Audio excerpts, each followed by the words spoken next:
Très chers amis, bonjour, Guéroute.fr, le site de la conversion au judaïsme. Une nouvelle vidéo sur un sujet qui m'a été soumis pendant ces fêtes de Sukkot et de Simchat Torah, qui ne parlent pas de la fête en elle-même, mais du rapport, bien entendu, à la conversion au judaïsme. Lorsqu'on se convertit au judaïsme, une fois qu'on est converti, avec qui faut-il se marier? On pense aux jeunes hommes, on pense aux jeunes femmes, on pense aux personnes un peu plus âgées aussi parfois, mais il est vrai que la question va se poser plus pour les jeunes hommes et les jeunes femmes.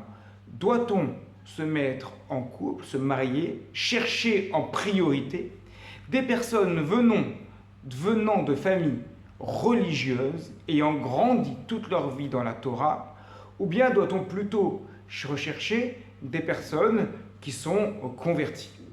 Il faut savoir déjà une première chose sur le plan totalement technique au niveau de la halakha. Une femme convertie n'a pas le droit de se marier avec un Kohen. Si elle a une fille, cette fille a le droit de se marier avec un Kohen à condition qu'elle soit de père juif. En revanche, une fille qui est de deux parents convertie n'a pas le droit de se marier elle-même avec un Kohen. C'est un petit point technique. Cependant, réfléchissons non pas sur la technique, non pas sur la halakha, mais sur les parcours de vie. Lorsqu'on se convertit, on a eu une vie avant, comme lorsqu'on fait teshuva d'ailleurs. Ainsi, le Talmud met sur le même plan la personne qui se convertit et la personne qui fait teshuva, c'est-à-dire qui était juive de naissance mais pas pratiquante puis qui revient vers le judaïsme, à propos du sujet de Onat Devarim, le fait de ne pas critiquer. Ne dis pas à quelqu'un qui est converti comment quelqu'un qui mangeait du porc avant peut-il prononcer des paroles de Torah, et on nous donne une instruction similaire en ce qui concerne les personnes qui ne pratiquaient pas avant, juifs de naissance, puis ensuite qui reviennent vers la Torah. Donc effectivement, il y a un lien entre la teshuva et la conversion sur ce plan-là. Mais le lien profond, c'est que ce sont des personnes qui ont eu déjà une vie avant. Et la conversion, c'est Kekatan Shenolad Damé, comme un enfant qui vient de naître, on a eu une vie avant, on met la vie d'avant de côté, on devient une nouvelle personne totalement impliquée dans la Torah. Il n'empêche que se mettre en couple avec quelqu'un qui est totalement dans un milieu de Torah, ça peut marcher totalement, mais il y a déjà une première différence dans l'appréhension de la vie. D'un côté, on a quelqu'un qui a connu complètement la vie. C'est bon côté, c'est mauvais côté, c'est choses permises, c'est choses interdites.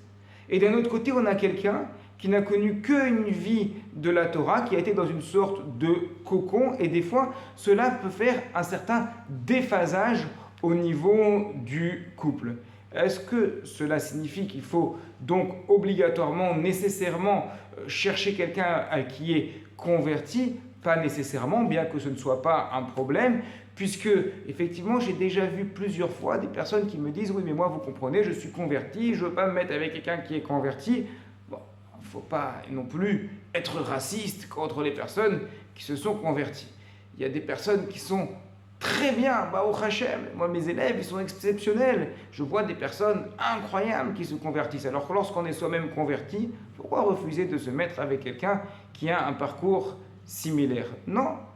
On recherche avant tout les midotes, on recherche les bons traits de comportement, on recherche une affinité. Alors, il est vrai qu'il est possible de se mettre en couple avec qui on veut, parce qu'une fois qu'on est converti, on est juif, à part une jeune femme convertie avec un Kohen. On a bien vu que Yehoshua ben Nun, qui était le successeur de Moshe Rabbeinu, s'est mis en couple avec Rachav, qui elle-même était convertie, ils se sont mariés. Donc c'est quelque chose qui est totalement possible.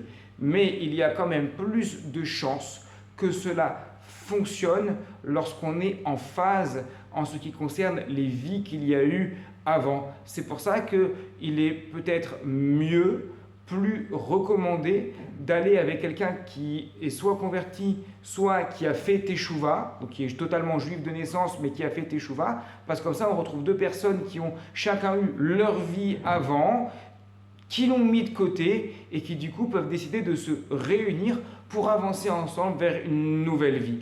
Il n'y a pas de règle obligatoire dans ce sujet-là, c'est simplement un conseil, une recommandation. Chercher des personnes avec qui on peut être sur la même longueur d'onde, donc si on a soi-même eu une vie avant, connaître quelqu'un qui a également eu une vie, pour qu'ensemble on mette nos vies de côté pour avancer dans la bonne direction. Mais n'oublions pas qu'en ce qui concerne un mariage, en ce qui concerne une union, le plus important reste toujours en dernier ressort les midotes, les bons traits de caractère.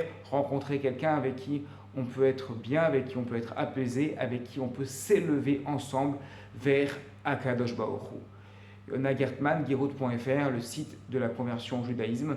À très bientôt pour une nouvelle vidéo sur la conversion.